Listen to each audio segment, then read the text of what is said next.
Thank you for tuning into Late Night Lions. Unfortunately, we have lost a crucial member of our team, my beard. But we have found a replacement, and we're hoping it'll all work out. Thank you. Coming to you from the LUTV studios, it's Late Night Lions. This week, Jon sits down with actor Kimberly Byrnes. Plus, a special sneak peek of The Liar. And now, here's your host, Jon Fisher. Thank you. We're back at it again after a much-needed spring break. Seth, do you have a good week off? 50-50. What do you mean?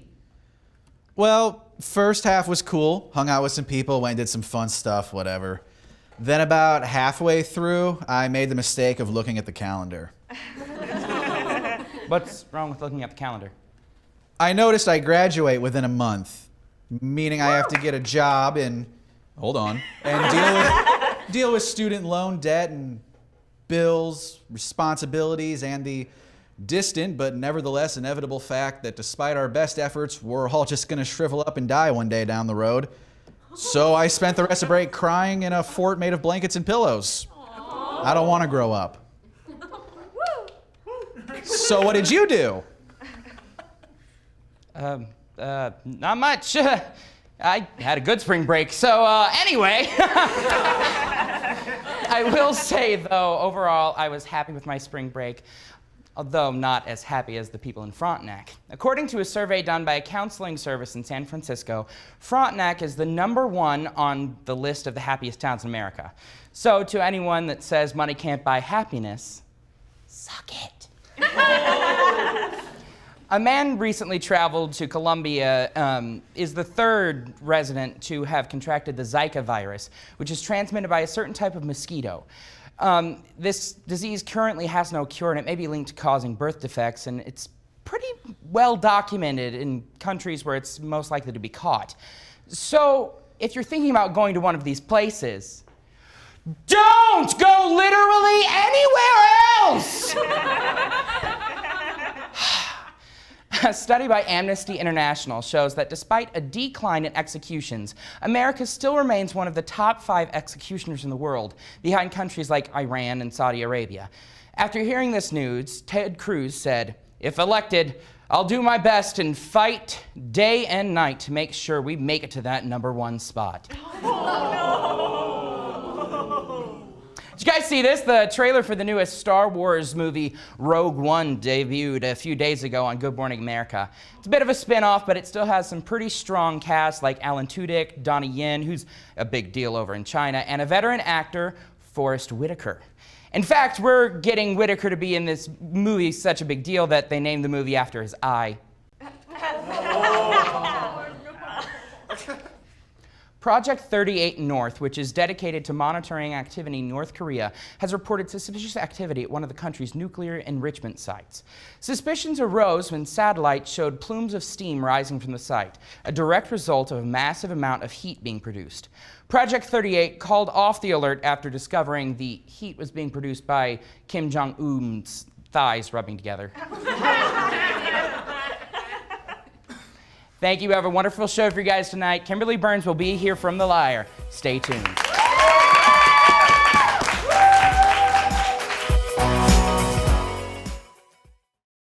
Fun fact, celibacy is not hereditary.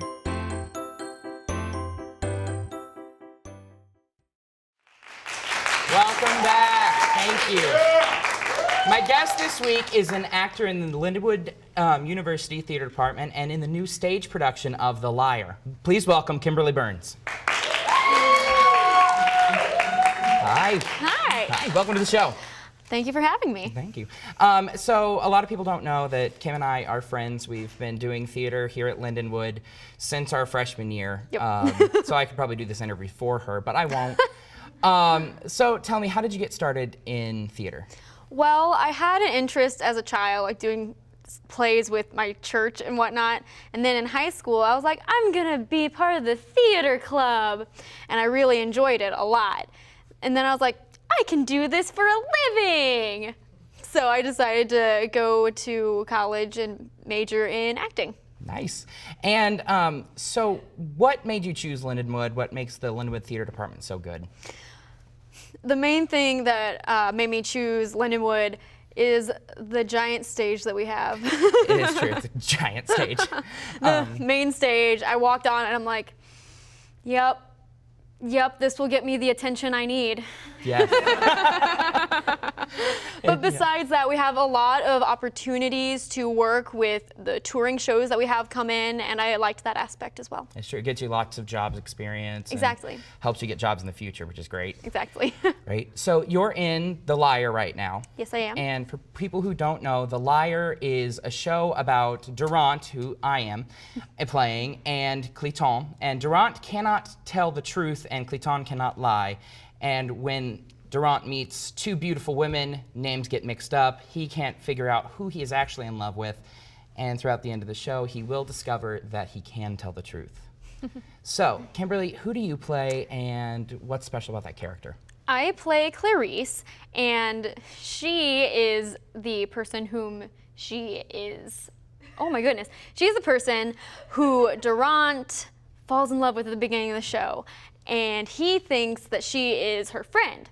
So my character Clarice has a fiance who's just so angry and volatile. So hilarity ensues with that mix-up. Definitely. And I guess what makes The Liar so interesting right now is that it's in verse and in rhymed couplets. Oh, yeah. But it also has been updated. There are words in there like iPod and talking about bean burritos and throughout. Yep. So it's easy to understand, but it's a little bit of a challenge for the actors, wouldn't you agree?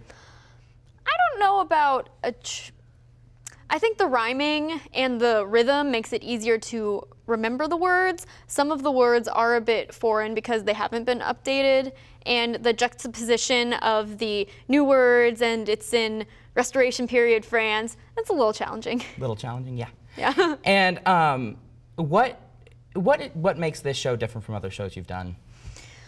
Definitely the time period that it's set in. It's a very unique time period, especially for the costumes. I'm really excited about that aspect. So with costumes, with other shows, what has been your favorite show that you've ever done? My favorite show that I've ever done would have to be Mr. Marmalade that I was in St. Louis last February. It's such a funny show. It's like dark comedy, and it was a lot of fun. It was. I actually got to see that, and it was a really good show. Oh, thank you. What's one interesting moment, before we wrap up, that has happened to you on stage or during an audition? The funniest moment I can think of that happened to me on stage was here at Lindenwood. I was in a show called Matt and Ben, and I was playing Matt Damon, clearly. Mm-hmm. So we had a fight scene where my co-star, Ben Affleck, was supposed to end it by knocking me over the head with this pill bottle, and then I passed out. And we couldn't find the pill bottle because it got lost under all these pizza boxes that were on the stage. So I kept telling her, it's under the pizza box, it's under the pizza box. She thought I was saying, hit me over the head with the pizza box. So she did that, and I'm like, this fight's over, I'm just gonna fall unconscious now.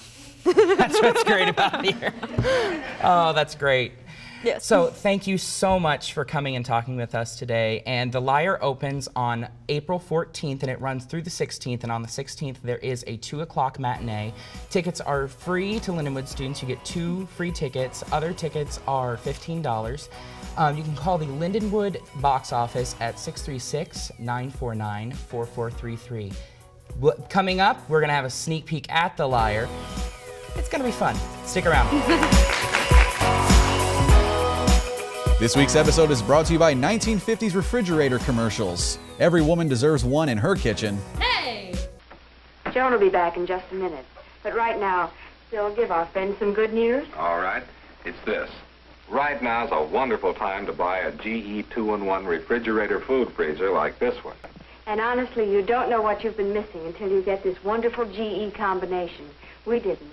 We didn't have this separate freezer section with a separate door and a freezing system all its own.